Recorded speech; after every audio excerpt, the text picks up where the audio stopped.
रमेश का एक छोटा सा परिवार था जिसमें एक सुंदर पत्नी और दो प्यारे बच्चे थे। उनकी पत्नी और बच्चे हर हाल में खुश रहते थे, लेकिन रमेश उन्हें जीवन की सारी सुख सुविधाएं देना चाहता था और इसके लिए वह दिन में 16 घंटे से ज़्यादा काम करता था। दिन भर ऑफिस में काम करने के साथ साथ वह सुबह शाम ट्यूशन सेंटर भी पढ़ाता था। वह सुबह जल्दी घर से निकल जाता था और आधी रात के बाद घर लौटता था। बच्चों को उसका चेहरा देखना अच्छा लगता था क्योंकि बच्चे सुबह जल्दी घर से निकलते ही सो जाते थे और देर रात घर में कदम रखने से पहले ही वे सो जाते थे। रविवार को वह घर पर ही रहता था, लेकिन उस दिन भी वह किसी न किसी काम में व्यस्त रहता था और परिवार के साथ समय बिताने की जगह काम में ही उसका समय बीत जाता था। परिवार बस उसके साथ क्वालिटी टाइम बिताने का इंतज़ार करता रहा। पत्नी अक्सर उससे कहती कि उसे घर पर समय बिताना चाहिए, बच्चे उन्हें बहुत मिस करते हैं। उस वक्त वह जवाब देता कि मैं यह सब उन्हीं के लिए कर रहा हूँ। घर के बढ़ते खर्च और स्कूल के खर्चों के लिए यह ज़रूरी है कि मैं ज़्यादा से ज़्यादा काम करूँ। मैं उन्हें एक अच्छी ज़िंदगी देना चाहता हूँ। रमेश की यह दिनचर्या वर्षों तक चलती रही।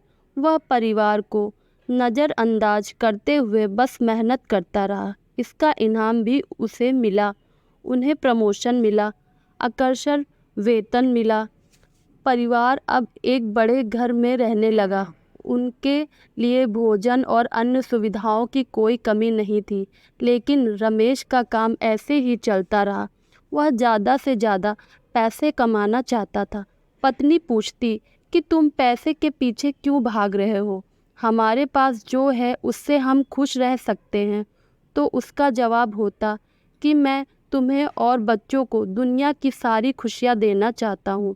बस मुझे कुछ साल और मेहनत करने दो। पत्नी चुप हो जाती। 2 साल और बीत गए।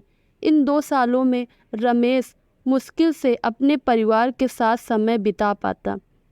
बच्चे अपने पिता को देखने, उनसे बात करने के लिए तरस रहे थे। इसी बीच एक दिन रमेश की किस्मत खुल गई। उसके दोस्त ने उसे अपने व्यापार में हिस्सा देने की पेशकश की और इस तरह रमेश एक व्यापारी बन गया। व्यापार अच्छा चलने लगा और रमेश के पास पैसों की कोई कमी नहीं थी। उनका परिवार अब शहर के सबसे अमीर परिवारों में से एक था। उसके पास सभी सुख सुविधाएं थीं, लेकिन उनके पास अभी भी अपने बच्चों से मिलने का समय नहीं था। अब वह मुश्किल से घर पर रह पाता। उनका अधिकांश समय घर से दूर व्यापारिक यात्राओं पर व्यतीत होता था। जैसे जैसे साल बीतते गए, उनके बच्चे बड़े होते गए। अब वह किशोरावस्था में पहुंच चुके थे।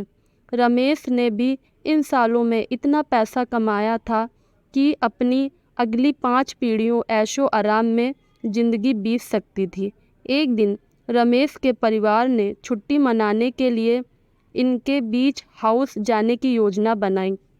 बेटी ने उससे पूछा कि पापा, आप क्या हमारे साथ एक दिन बिताएंगे? रमेश ने उत्तर दिया, हाँ अवश्य, तुम लोग कल जाओ, मैं कोई काम पूरा करके 2 दिन बाद पहुंच जाऊंगा। उसके बाद मेरा सारा समय आप लोगों का है। पूरा परिवार बहुत खुश हो गया। वे समुद्र तट पर अपने घर चले गए। रमेश 2 दिन बाद वहां पहुंचा, लेकिन उस दिन उसके साथ वक्त बिताने का कोई नहीं था। दुर्भाग्य से वे सभी उस दिन सुनामी में बह गए।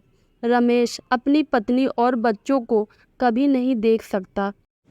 करोड़ों की संपत्ति होने के बाद भी वह उससे एक पल भी नहीं खरीद सकता। वह पश्चाताप करने लगा। उसे अपनी पत्नी के शब्द याद आए, तुम पैसे के पीछे क्यों भाग रहे हो? हमारे पास जो है उससे हम खुश रह सकते हैं। दोस्तों, इस कहानी से हमें यह सीख मिलती है कि पैसा सब कुछ नहीं खरीद सकता। इसलिए पैसों के लिए अपने परिवार की अहमियत को कम ना करें। पैसा खोने के बाद कमाया जा सकता है, मगर परिवार नहीं। दोस्तों, अगर आपको यह कहानी पसंद आई है तो वीडियो को लाइक और चैनल को सब्सक्राइब करना ना भूलें।